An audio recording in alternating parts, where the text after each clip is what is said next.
CC here? CC, are you here? Yeah. Email me. Okay, so right now that's okay. If there's an empty seat, go for it. But email me to let me know, okay? Because yeah. All right, let's go on with.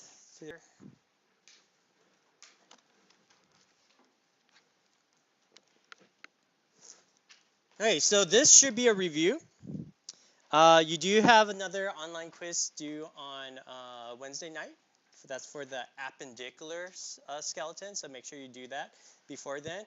I think that most of you guys finished this chapters and the one after, so great job. I think only a few of you did not do it. Since this was the first iteration of it, if you guys wanted, those 4 or 5 of you who haven't done it, if you want to do it, you can still do it, but it'll be due on Wednesday night. And from here on out, if you miss it, you miss it. It's only 2 points, but if it, so just make sure you keep up with it. It's going to, pretty much every time we have a lecture, there's going to be usually one of these online quizzes due the day before, okay? Okay, cartilage. So cartilage, you guys should know some of this because we already went over some of it, right? What type of tissue is cartilage? It's connective tissue. Very good. And regarding to this connective tissue, what kind of ground substance is it? Ground substance. Very good. Just want to make sure that I have it recording.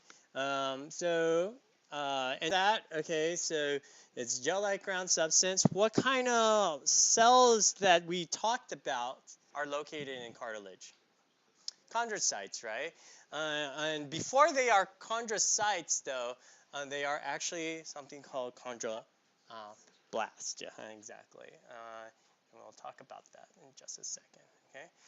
The thing of it being gel-like substance, ground substance, it is stronger than the fluid and viscous versions of the connective tissues, but it is not as strong as osseous tissue, because osseous tissue, its ground substance is solid. And so that's why it makes it a little bit more flexible as well. The chondroblasts are precursors of the chondrocytes. Okay, the chondroblasts will become chondrocytes, but before they become chondrocytes, they are continuously secreting this gel-like matrix. Okay, the gel-like ground substance. Afterwards, if they end up being entrapped in a space around it, what's that space around the chondrocytes called? Lacuna. Once they're trapped in there, then instead of being called chondroblasts, they now become chondrocytes. Lacuna, we already talked about. Cartilage are avascular. What does avascular mean again? Doesn't have blood vessels. There's no blood supply to it. Very similar to what kind of tissue? Epithelial tissue, right? And so, therefore, it needs nutrients from other connective tissues around it to diffuse across it. And do you guys remember what diffusion is? Where something has more concentration, will go to somewhere that has less concentration, yeah. There is a tissue called perichondrium that surrounds the cartilage that helps with the growth of the cartilage and repair of cartilage. Okay, so it's around the cartilage, and you see it on this particular slide here. It's just this outer portion of it over here. Looking at this, oh man, looking at this picture here, can you tell what kind of cartilage is this? Hyaline cartilage. How do we know it's hyaline cartilage, though? No visible, what kind of fibers? Collagen fibers. No visible collagen fiber. Because, are there collagen fibers? Yes, but they are too thin, right? So we can't see them. Okay? And that's why you see the ground substance being very transparent looking. So here are some functions of the cartilage. There's structural support, okay, for soft tissue, And also structural support, just say, like for the rib cage as well. Of course, that goes along with protection as well. There's also the hyaline cartilage on the anterior part of the trachea, which you see over here. And that's a structural support so that the trachea could be open at all times, which is important, right? Because we want what to go through the trachea. Yeah, we want air to go through, oxygen to go through, right? Elastic cartilage is structural support for the external ears and also the epiglottis. How about for fibrocartilage? Where do we find that? Pubic symphysis, I heard, and intervertebral discs. Oh, very good. And also, what on the knee? Meniscus of the knee. Very good.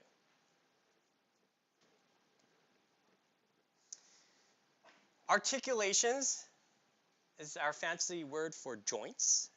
And we have cartilage, usually hyaline cartilage, at these joints where two bones meet. We'll talk more about that when we get to the articulation chapter. And the other thing is that hyaline cartilage is actually the precursor of most of our bones. And so most of our bones are made up of hyaline cartilage when we're as a fetus. And eventually they get replaced by bone. Okay, 3 different cartilage types. You guys should be able to name these, right? Hyaline, elastic, fibrocartilage. So I'm not going to go over this slide too much because you guys went over it in, well, we went over it as a class during the last unit, but also you guys went over this at home. So I'm not going to take too much time with this. But name some locations with hyaline cartilage. Costal cartilages, which is part of the rib cage. Good. Okay, around the bones where they articulate, where the joints are at. So I heard someone somewhere here. Trachea, the tracheal rings to keep the passageway open. Yeah. And yeah, which is part of the respiratory tracts. Exactly, the trachea with the bronchi and stuff like that. Very good. The nose, good. And we just mentioned it, right, on the last slide. The fetal skeleton as well. Did you want to add to it? I don't know if we're talking about the hyaline. Hyaline, yeah. Connecting the breast to the ribs. Yeah, exactly. The costal cartilages that will connect, form part of that rib cage. Good. Elastic cartilage, we already talked about. What do we see in elastic cartilage? We see these fibers here, right? These fibers that go in all these different directions here. They're very thin and dark staining.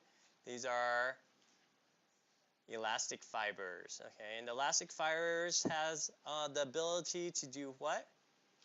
To recoil, right? And it's recoiling so that it could return back to its normal shape, okay? While we have something called fibrocartilage, we have these structures that go more or less parallel with each other. And those are what kind of fibers? Collagen fibers, okay? And the collagen fibers helps resist stress or in that particular direction, okay? So we find them in all of these locations that we just talked about. Oops, sorry, didn't mean to do that. Can you guys identify this tissue and when or identify?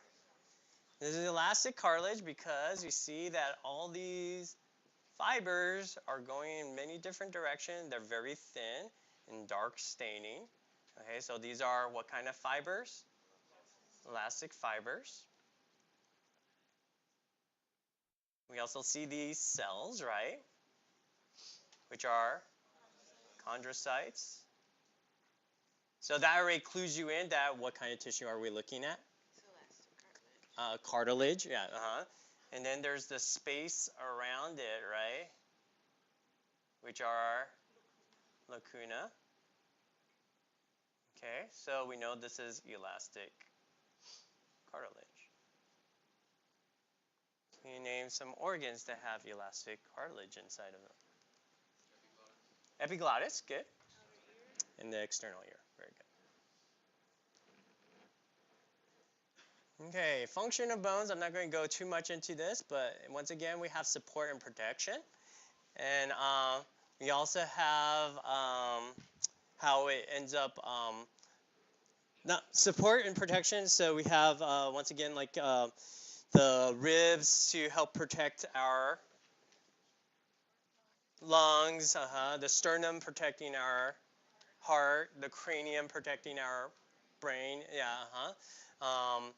and it helps provide with movement as well because bones will attach to muscles, which contract will provide movement. Hemopoiesis, okay, this is just a fancy word of saying the production of blood cells, okay. In our bones, near the middle has bone marrow, and that bone marrow helps produces these blood cells. So there's red bone marrow, produces red blood cells and white blood cells. And then in children, the red bone marrow is located throughout the skeleton. But for adults, they're located where? Okay, good.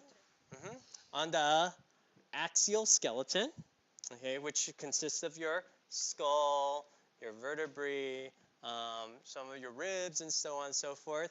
And then also on the proximal meaning closer to your attachment points, right, of the humerus and the femur, okay? So the proximal epiphyses. So anything that's marked red here shows you where the red bone marrow, because what happened to all the red bone marrow? It turns into what other marrow? Yellow bone marrow, which stores what? Fat. And for some people, they find it as a delicacy. Hopefully not human bone marrow, but. Okay, it is also a location where we store minerals and energy. Energy, as we said earlier, as fats, triglycerides, but for minerals as well. So calcium and phosphates are stored within bone. Both of them are needed for different functions of the body. Calcium for our muscle function, nervous function, so on and so forth. Phosphates are needed for ATP. What is ATP again? Adenosine triphosphate. What do we utilize that for? Energy, right? It's for energy. Okay, and then yellow bone marrow, once again, it's fat. Fat is triglycerides. And we could break down triglycerides into energy molecules as well. There's different types of bones by the shape of the bones. Long bones, they're longer than it is wide. Short bones, they're about the same in length as width. Flat bones, like the name implies, pretty flat. And also irregular bones, which are whatever it doesn't fit in the first three categories. With the short bones, you'll notice that there's something called sesamoid bones. And sesamoid bones we'll talk about in a second, but these are bones that are developed within tendons, okay? And there's a few of them that we'll talk about, but the patella itself is the largest of the sesamoid bones that you'll need to know.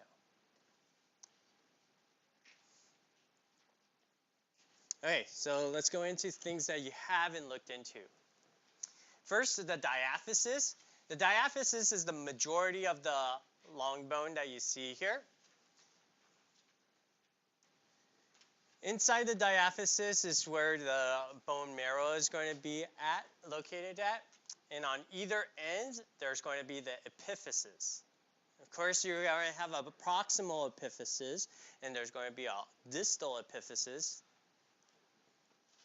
And the epiphyses are larger. By being larger, they increase the surface area so that more muscles can attach to it. The proximal epiphysis is pretty obvious. It's going to be on the proximal side, while distal will be on the distal side. Then there's something that's in between these two locations called the metaphysis. Metaphysis is where I'm kind of marking it right now. is in between the diaphysis and the epiphysis.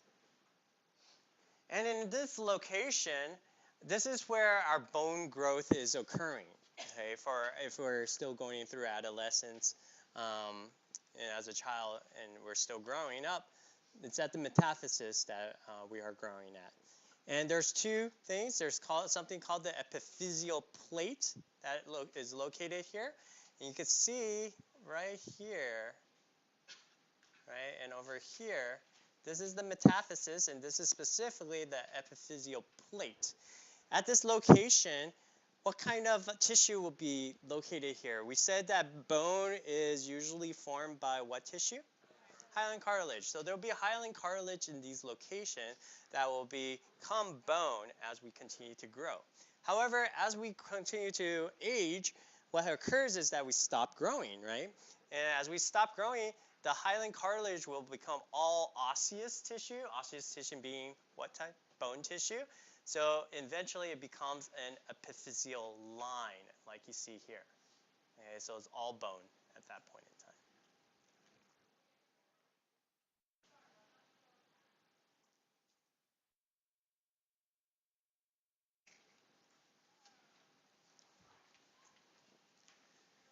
Okay, the articular cartilage are at the ends of the bones.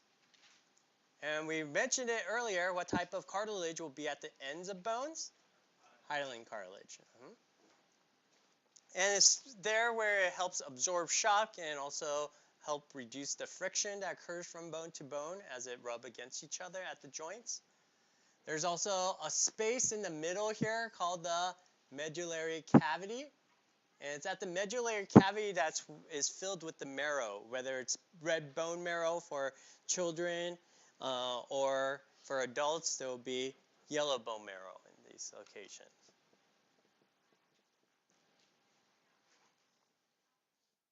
The endosteum is this internal surface that you see here. And let me see if I could use, it doesn't show up either. I don't know what, nothing shows up. But it's just the outer covering within the inside of the bone here. So whatever the outer covering of all these structures are is the endosteum. Okay. In the endosteum, they have all these different cells that you see here. The osteoprogenitor cells, osteoblasts, osteoclasts. We'll talk more about those cells in a second. The periosteum is going to be on the outer surface of the bone. So what you see here on the outer surface is the periosteum. And it makes sense too, that's by the name itself. Peri means around, osteum around the bone. This is the inside of the bone. Okay. And this is, the periosteum is made of a dense, irregular connective tissue. And it helps anchor blood vessels as it goes into the bone to provide nutrients and to take out waste from the bone. Nerves will go through here as well.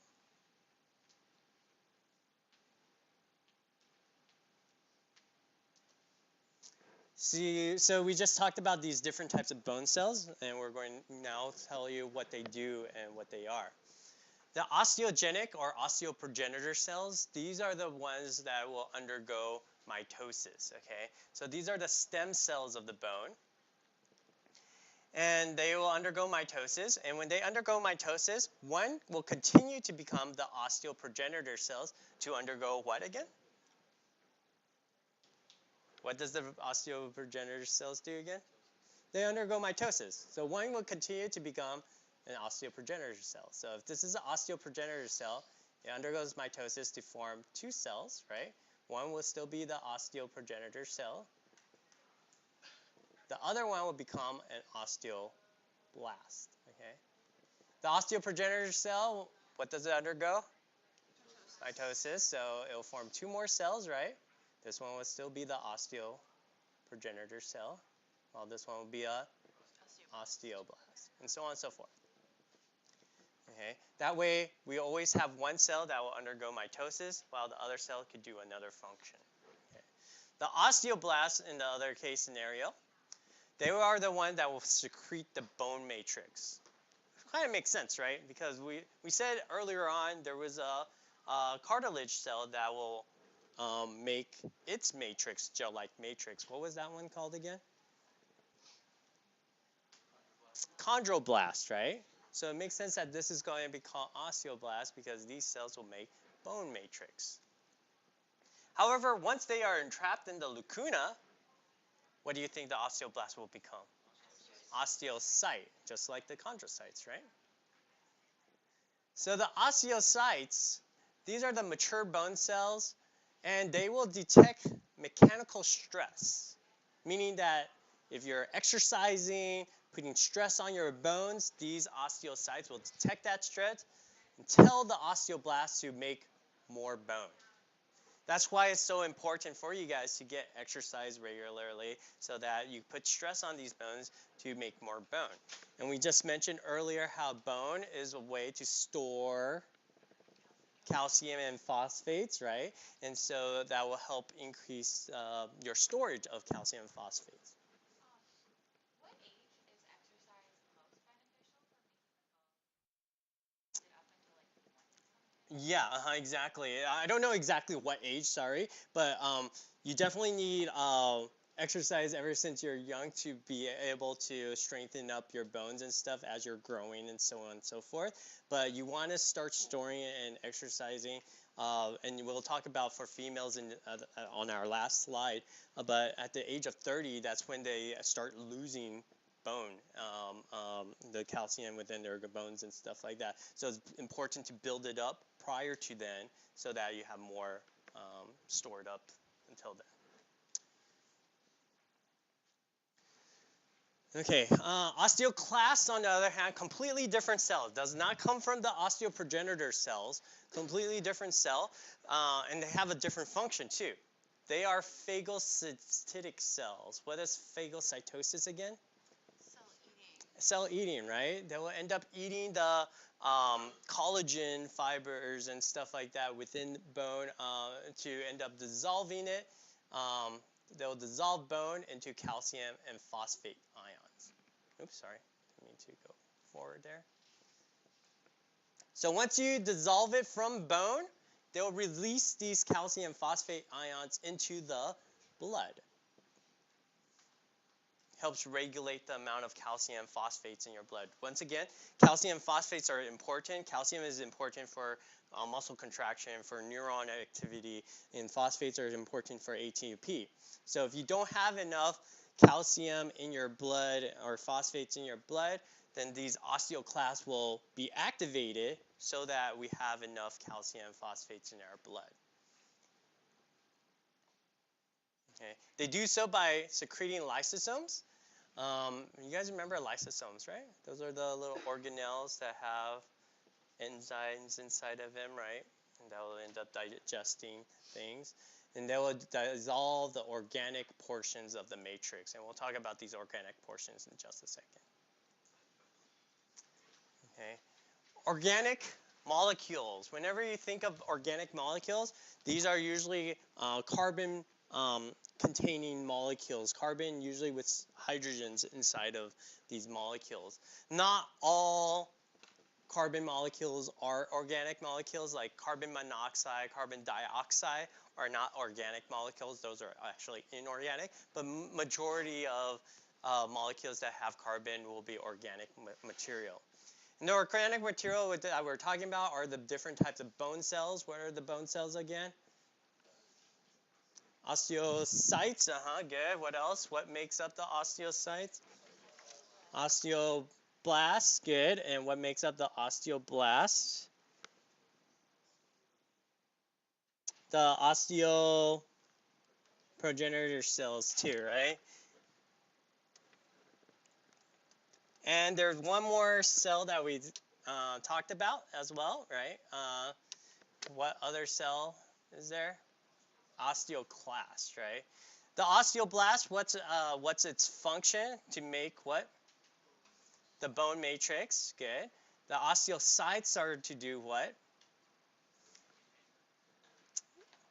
to maintain the bone, how does it maintain? By detecting what? Stress on the bone, so they can communicate to the osteoblasts to make more bone, right? And then we have osteoclasts that will end up, dissolve the bone, right? Into which two molecules? Calcium phosphate ions. Good. All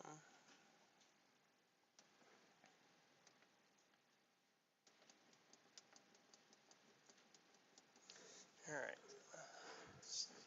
So hopefully that brings it up.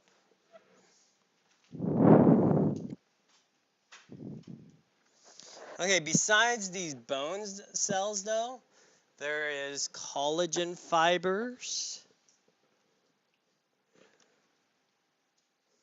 And once again, collagen fibers help resist stress.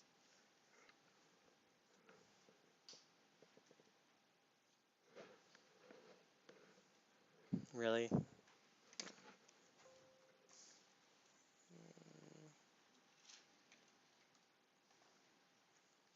Pause this piece. Okay, so collagen fibers are located. And you can see these collagen fibers on this slide here. Oops.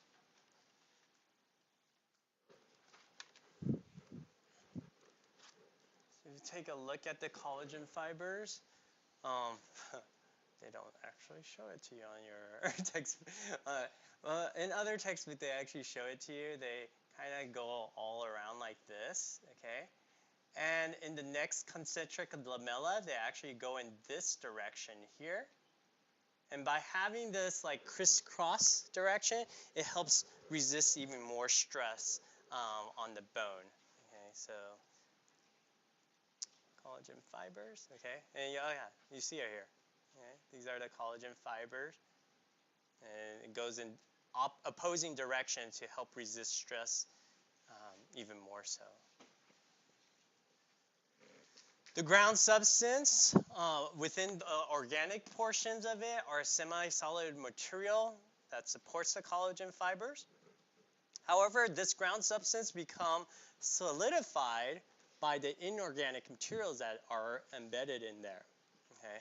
The inorganic material are molecules that don't have carbon usually, except for certain molecules like carbon monoxide, carbon dioxide, and so on and so forth.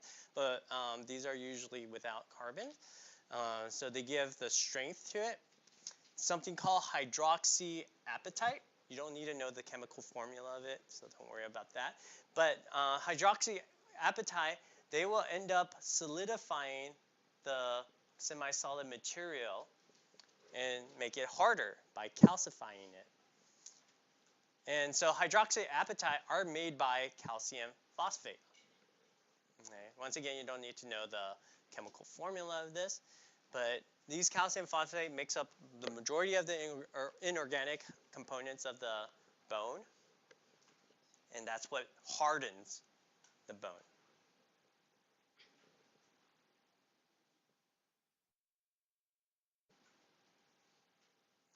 Okay, so this one should be easy. We kind of like hashed this out so many times already, but what bone cells make the bone matrix? The osteoblast make the bone matrix. Okay, good. Okay, so going onwards to talk about the different parts of the bone that are compact versus spongy.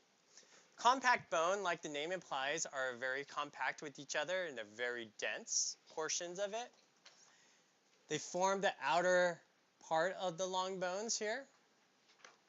And there's different structures that we'll learn about it. While the spongy bones is this part that's a little bit more tangled up over here, the inner portions of it. Okay, this porous portion of it, there's certain, it helps lighten up the bone.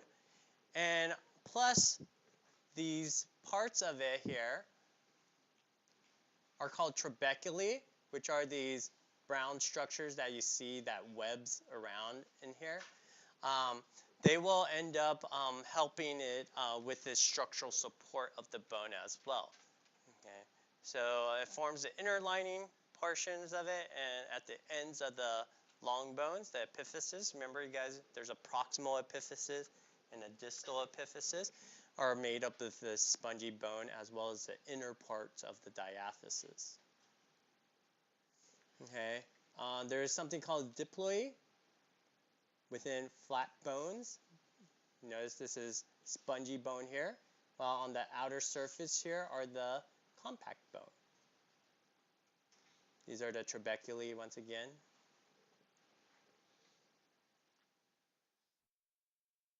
So you'll notice a difference. Histology-wise, this is compact bone here, while here is the spongy bone here. Compact bone, which we saw in lab already, so these terms are familiar with you. They have osteons, and osteons are one of these structures here. One of these structures is an osteon. Okay, that's the functional unit of the bone. Whenever we say functional unit, it's the smallest unit that has a particular function for the bone. It's just to like we said, provide structural support and whatnot type of thing for the bone. Right here in the middle here is the central canal. In the central canal, we said that there was blood vessels that go through it, nerves and lymphatic vessels all go through here. Okay.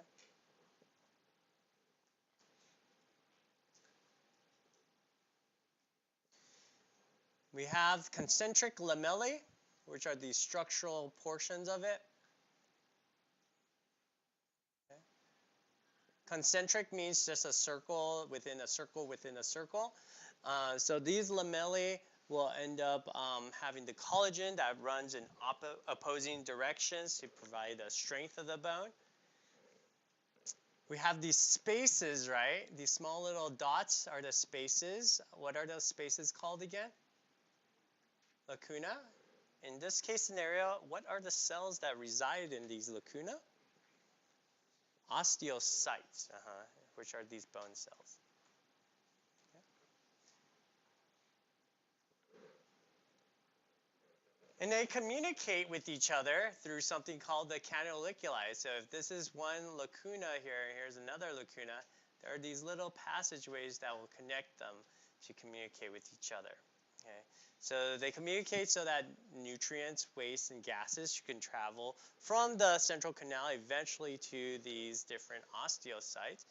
But they also communicate with each other so that eventually they could get to the osteoblasts to make more of the bone matrix.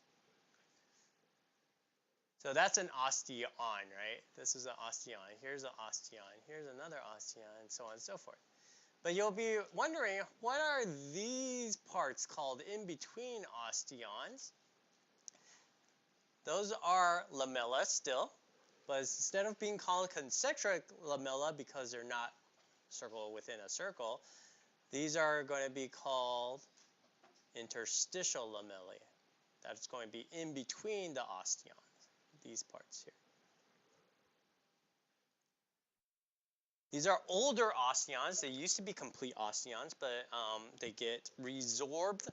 This term is going to be coming over and over again. Resorption means that it gets taken away. So the bone gets taken away. What cell takes away bone?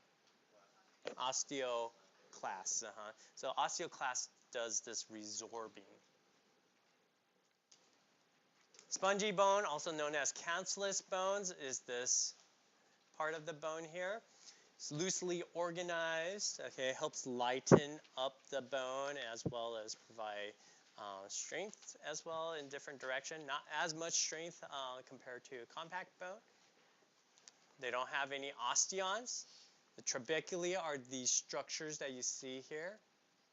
Okay, that form the spongy bone once again because it's in many different directions, so it resists stress in many different directions as well. Don't worry about the cancellous cavities, but these are all just the spaces in between the trabeculae. And these spaces are going to be filled with what substance? Along with the medullary cavity? Marrow, yeah. Marrow. Sorry, did I go too fast? All right, go back.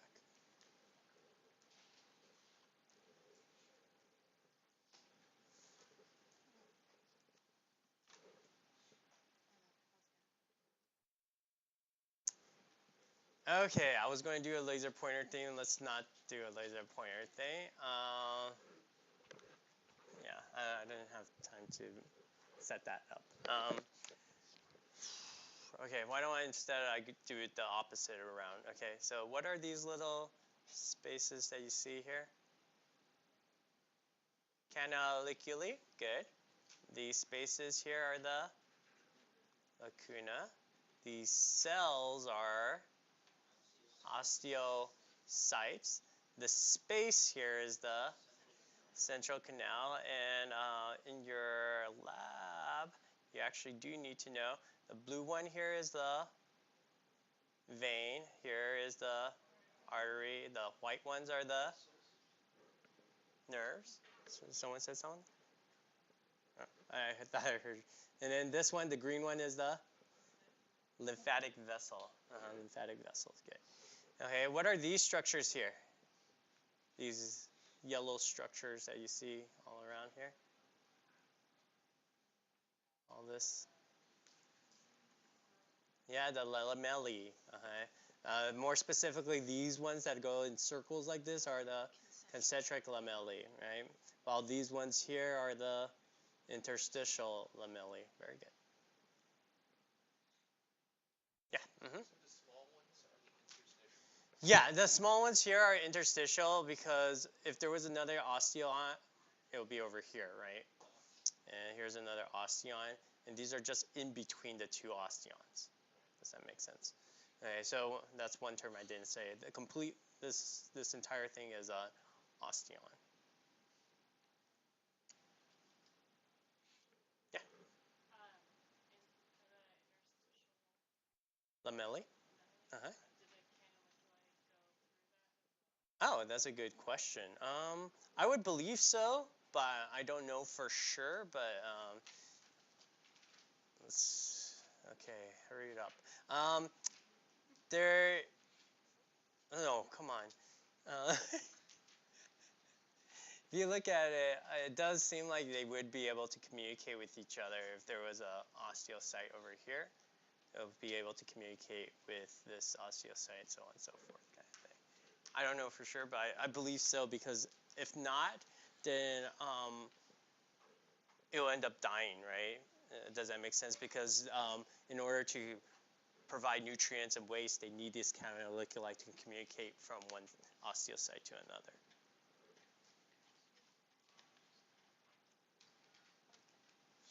Okay, so ossification means something that will become bone, okay, forming bone tissue. Get that. So at week 8 to 12, the skeleton first is formed by mesenchyme. And do you guys remember mesenchyme? We mentioned it like briefly when we were talking about what tissue. Okay, it's part of embryonic tissue, but it ends up forming what type of tissue?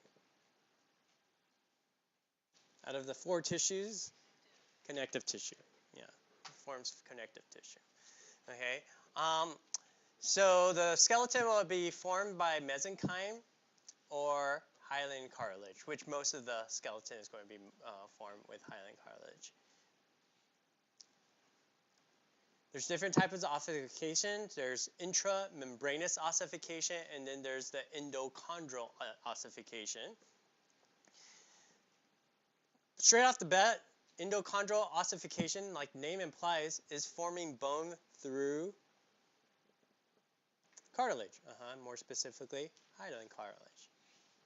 So knowing that, for intramembranous ossification, it's going to form bone through mesenchyme. where do you find this occurring?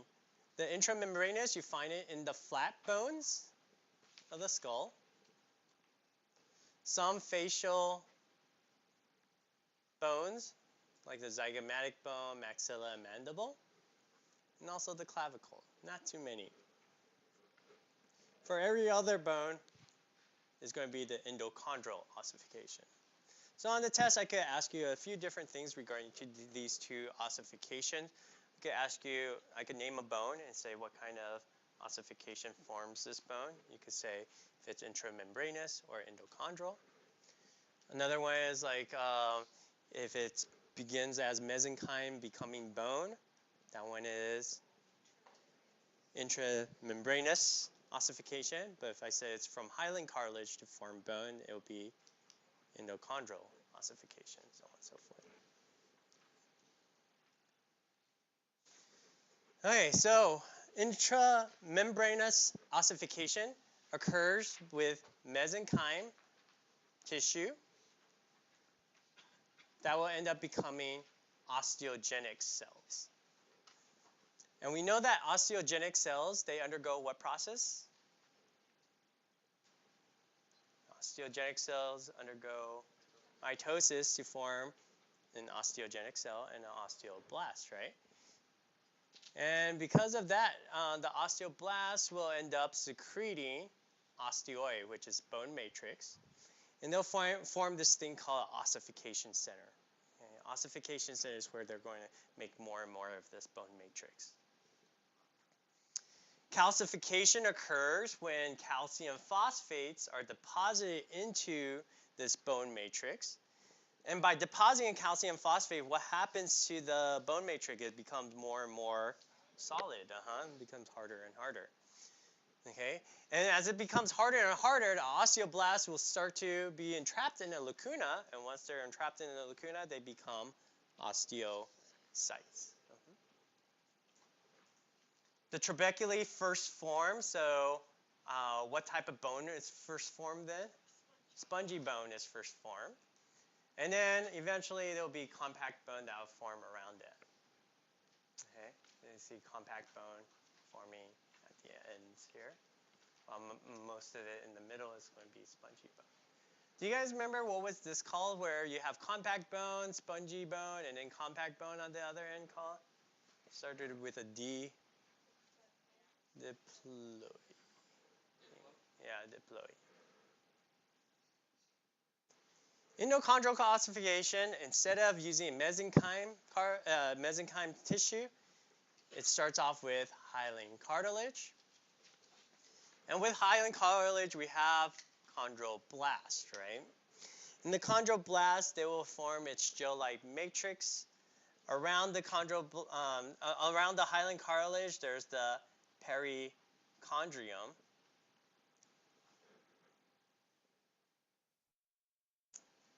Chondroblasts, once they get entrapped in their lacuna, becomes chondrocytes. Very good. And the chondrocytes will undergo hypertrophy. Hypertrophy means it'll start to grow in size. As it grows in size, some of it resorbs cartilage, making larger holes. And then there's going to be some calcification occurring by calcium phosphates. And if calcium phosphate starts to occur, then the ground substance will become harder and harder to diffuse nutrients through it. Does that make sense, first of all? Like we said earlier on that cartilage is avascular, right? In order for it to get nutrients, it needs to diffuse across the ground substance. If it becomes calcified and harder, is it going to be easier or harder to diffuse things if something gets more and more solid? Harder. It becomes harder. So the chondrocytes will end up dying off. The blood vessels will be the ones that will provide nutrients as it goes into the bone. And as it goes into the bone, it will penetrate the perichondrium on the outer surface first. Okay, the perichondrium will eventually become solidified to become the periosteum. Okay, and That's once again the dense irregular connective tissue. And they'll produce osteoblasts. Okay, so osteoblasts are going to be embedded on the sides here to make the bone matrix. They form something called the bony collar on either side. Okay, there would be a bony collar on either side. The primary ossification center is this first location where ossification occurs. Osteoblasts will go into the locations that the osteocytes ended up dying off of.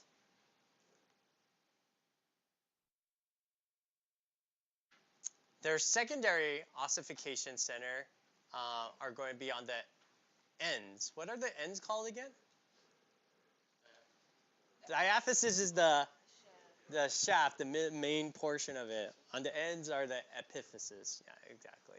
So the secondary ossification centers will be in the epiphyses.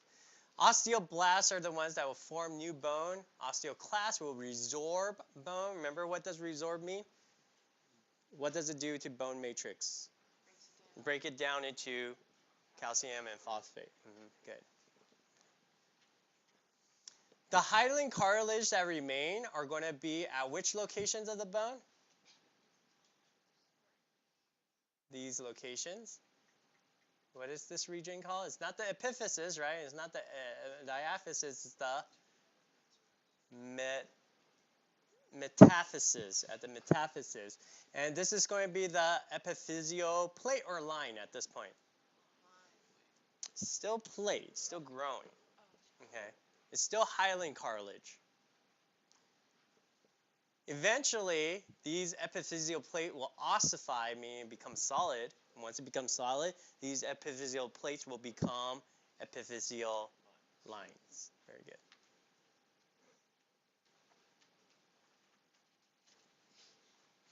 So here's like an animation of what we're talking about. So just say that these are the chondroblasts. And the chondroblasts, we say, will secrete what? Gel-like matrix, right? Good, the ground substance.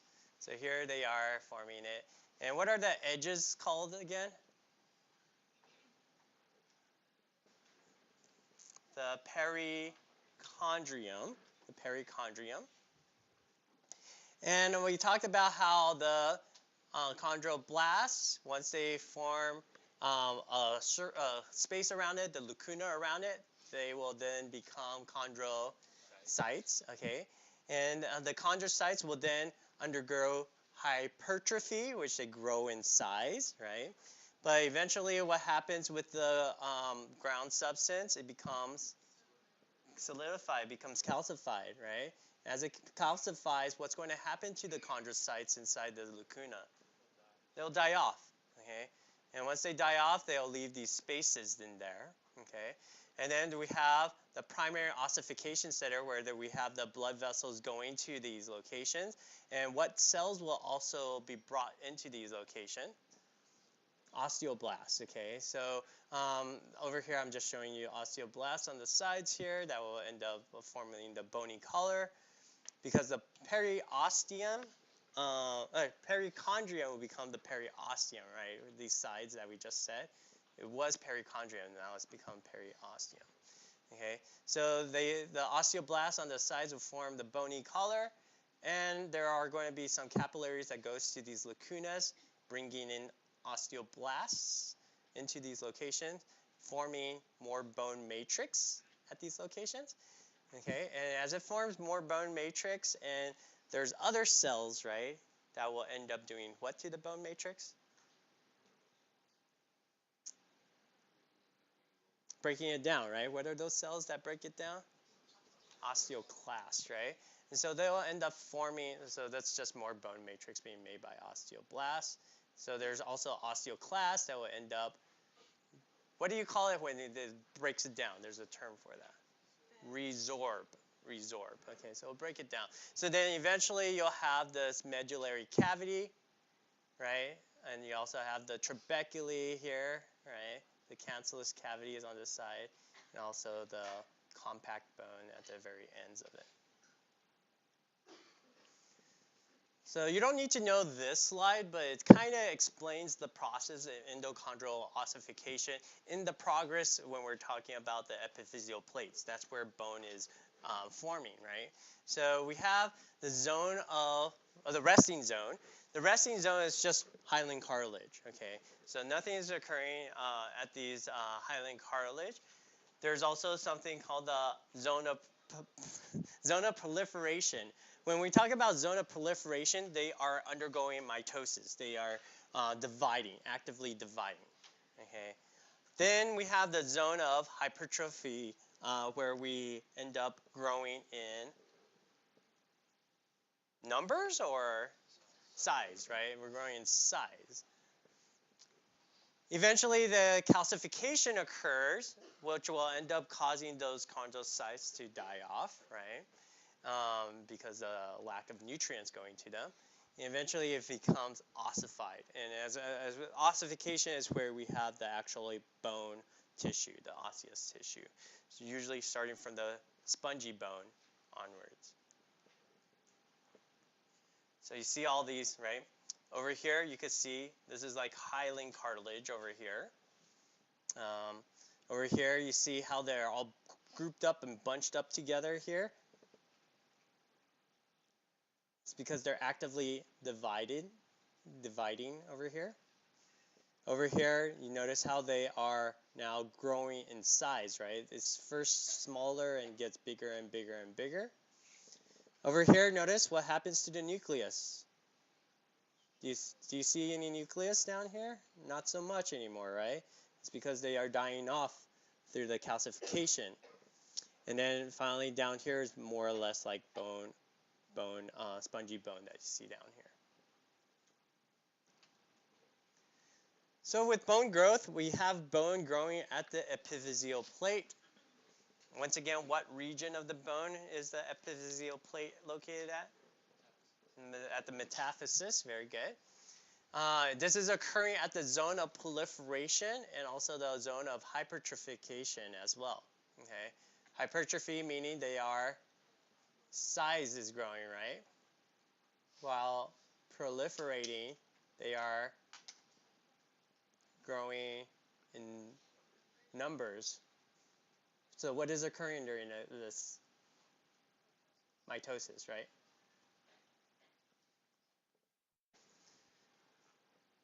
So they make new cartilage, while the zone of ossification will make new bone.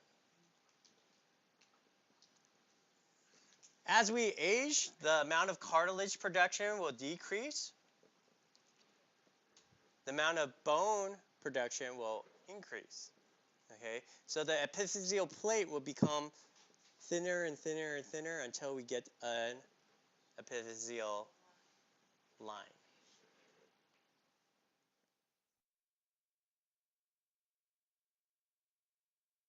So bone remodeling occurs when we end up depositing new osseous tissue. What deposits new osseous tissue? Osteoblasts. And there's going to be some resorbing of osseous tissue, which is going to be caused by osteoclasts. Right? And this helps maintain our calcium and phosphate levels in our blood. I talked about it earlier. If our amounts of calcium and blood levels is very high, therefore then we could deposit the calcium and phosphate from our blood into our bones to be stored. However, if our blood levels of calcium and phosphate becomes too low, where do we get our calcium and phosphates then? From our bones, and it will be taken away from our bones and be deposited into our blood to get transported to our neurons, get transported to our muscles and our mitochondria, and actually not mitochondria, but we need ATP to make, we need phosphate to make ATP. So whenever we have stress against the bone, it increases more bone formation, meaning an increase in osteoblast activity.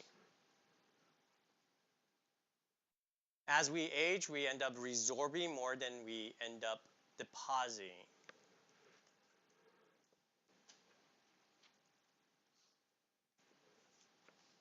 Two hormones I want you to know as of this point. You'll learn this again when you get into the endocrine chapter, but as for now, I just want you to know these two because it's related to bone. There's something called calcitonin, which is produced by the thyroid gland. You guys remember the thyroid gland, right? When you went into lab and looked at it. So the thyroid gland will release calcitonin when the calcium in our blood is increased, okay, meaning that we have too much calcium in our blood. So therefore, we're going to end up bringing the calcium from our blood into our bones. Yeah, so it's going to go into our bones. So how does it do this?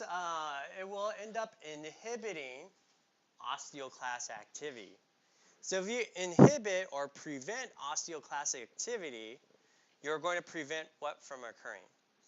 Yeah, we're preventing resorption from occurring so that we end up depositing more bone matrix into our bones. Parathyroid hormone, let me guess, which organ will produce parathyroid hormone? The parathyroid, right? Okay. So this will be produced if our blood calcium is too low. So what do you think it will cause the osteoclast activity to occur? It will increase the osteoclast activity to increase the bone resorption. So we end up taking bone matrix away and then putting the calcium and phosphate from the bone into our blood. At the same time, we're going to be inhibiting osteoblast activities to prevent more deposition of bone.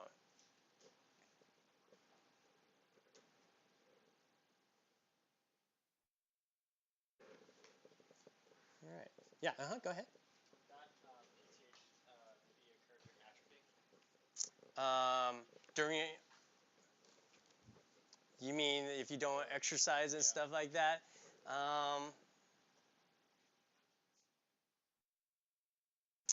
Not sure. I don't know the answer to that.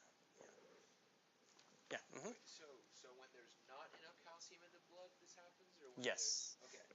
So how I kind of remember these things is because they're pretty similar, right, to each other. Of course, you got to know like calcitonin is produced by the thyroid gland, parathyroid hormone is produced by the parathyroid gland, but you also need to know like what it does, right? So the way I kind of remembered it was calcitonin. You're putting calcium into bone, okay? So calcitonin, you're putting calcium into bone. So you know that, okay, we're not going to cause osteoclast from being too active. We're going to actually decrease osteoclast from being active so we could deposit more calcium into the bone. Okay, therefore, there's no really way of doing the parathyroid one, but it will be the opposite, okay? So, do you guys get that? Calcium into bone would be calcitonin.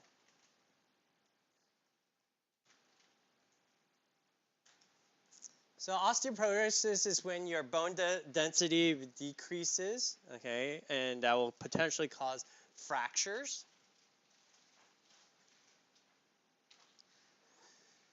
So for women, they tend to lose bone density at the age of 35, relatively young age. For some of you guys who think that might be old, but if you are greater than 70 years old, women tend to lose about 30% of their bone tissue due to the lack of estrogen. Okay. This is caused through menopause. Estrogen is very necessary in inhibiting osteoclast. So during menopause, the lack of estrogen will prevent the inhibition of osteoclast, meaning that the osteoclast activity will now increase or decrease. It will increase, right? So you're going to lose more and more bone tissue. Okay, women are affected due to pregnancy because for females, if they are pregnant, they'll be depositing a lot of their own calcium into the fetal skeleton. And not only for the fetal skeleton, but also through lactation as well. So it ended up causing this thing called hypocalcemia. You don't have to know this term, but hypo meaning below. Whenever something ends up ending with emia, it means related to the blood. So hypocalcemia meaning that is the calcium in blood is too low. Is this one of the factors why high risk pregnancies over the age of 35? Um, Would that be considered a factor? Repeat your question again. Sorry, would that be one of the reasons why pregnancies over the age of 35 in women would be considered high risk? High risk is more due to, I think, the eggs that you have remaining at that end of your age period. So you have more prone or risk of having genetic mutations, something called trisomy 21, which is Down syndrome and stuff like that. There's more chances of that occurring due to the remaining eggs that a female has at that late of age. We'll talk more about that in the reproductive system, though. So, but this is something unrelated to that factor, though. Okay, all right. Sorry, my thing turned off. So prevention. So prevention of doing this, of gaining osteoporosis for both men and women, all right, is by doing all these things, right? We want to have a good diet of calcium, which makes sense, right? Vitamin D is necessary. Why? Vitamin D is necessary to help absorb calcium in our gut. Okay, so without vitamin D, we cannot absorb calcium as efficiently. Okay, of course, exercise, right? Why is exercise important? Yeah, it helps develop the bones because the stress on the bones is going to be detected by the not chondrocytes, but the osteocytes, right? That will communicate with the osteoblasts to make more bone, right? So you have more bone density before you start losing it. Okay. I do want you guys to take a look at these two pages or these two tables in your textbooks. Start learning them now. You actually should have started learning them last week, but you want to learn them because it will help you guys when you go into lab and look at these different structures. Okay. All right. So looking at this question here, when you exercise, which cells are activated more due to the stress? Osteocytes are going to be activated, and they're going to end up telling the osteoblasts, right? I'm going to still continue on. We still have 10 minutes left, so I want to get started on the next one.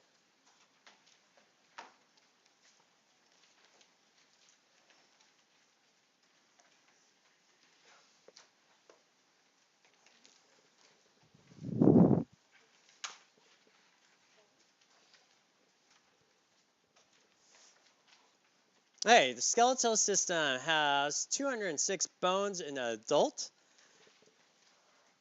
So how many bones do you think we'll have in the fetal skeleton or as a child and stuff, more or less?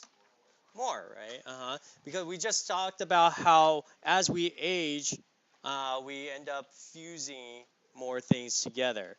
Okay. Sesamoid bones, we already talked about. These are bones that are developed within the ligaments or tendons, right? Kind of thing. And it's due to stress and varies from person to person. But there are a couple. Which one we said was the largest of them all? The patella, right? Okay. There is something called the pisiform, which you'll learn when we talk about the carpals.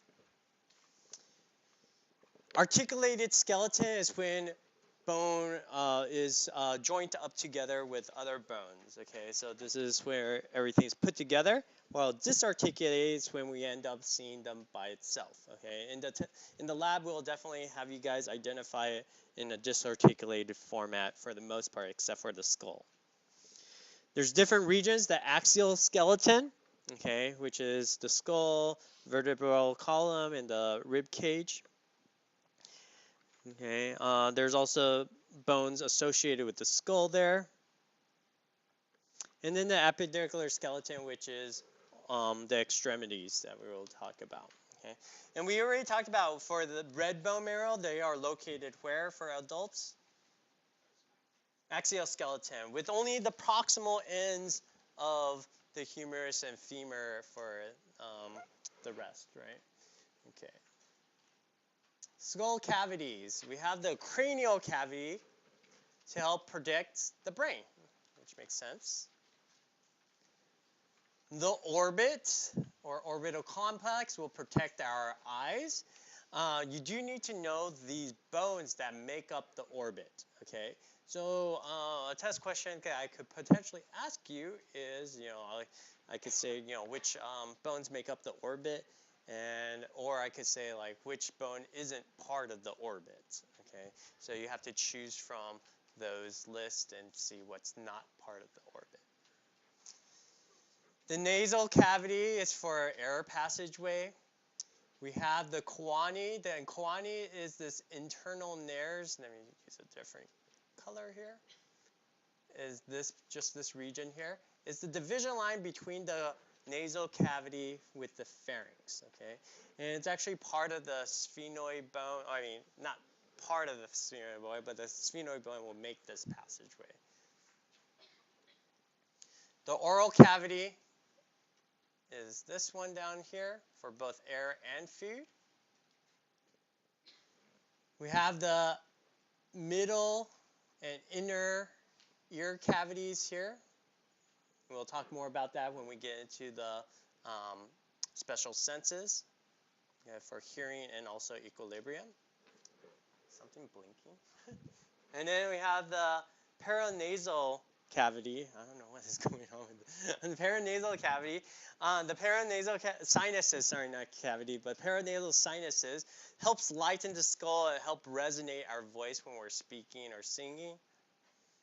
You guys should know the 4 paranasal sinuses now for those Tuesday and Thursday lab, right? What are the 4?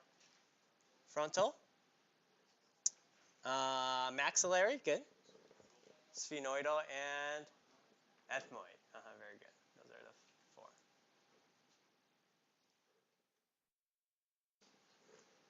4. Okay, orbital complex. You have all these different bones, and you'll need to know them. Once again, know these bones as to whether or not they're part of the orbit. Sutures. Sutures are these locations where bone within the skull meet up with another bone of the skull. And they have dense, regular connective tissue that will connect them. Okay, this is called a fibrous joint, where we get to the articulation section. As we age, it becomes more and more fused together. Okay, there is a sagittal suture, which you see over here, which divides between the 2 parietal bones. We also have a coronal suture between the parietal bone and what is this bone here? Frontal, yeah, that's the coronal, which makes sense, right? It is like the coronal section, right? You also have the squamous, which is between the parietal and the, what is this bone here? Temporal bone. And then you also have the lambdoid, which is between the parietal and what is this bone here? Occipital bone. Okay, good. So those are the different types of sutures. There are something called sutural bones. And sutural bones, I don't know if they really depict it on this picture or not. Yes, they do, actually. It's these little bones that are in between the sutures. This side didn't show it, but this side does show it here. Okay, those are called sutural or Wormian bones. Okay, it varies between person to person. Not everybody will have these sutural bones, but some people will. Okay, and I think we're going to stop after this. Okay, so can you identify these 2 structures? A is the frontal sinus, and B will be sphenoidal sinus. So that would be kind of an example of what I'm expecting to you guys for the skull structure um, assignment. Okay, I'll see you guys later this week. Scoliosis? Yeah, we'll mention about it very briefly, but it was part of the quiz for you guys to look into it. Oh, really? Okay, yeah. The interesting thing about that is that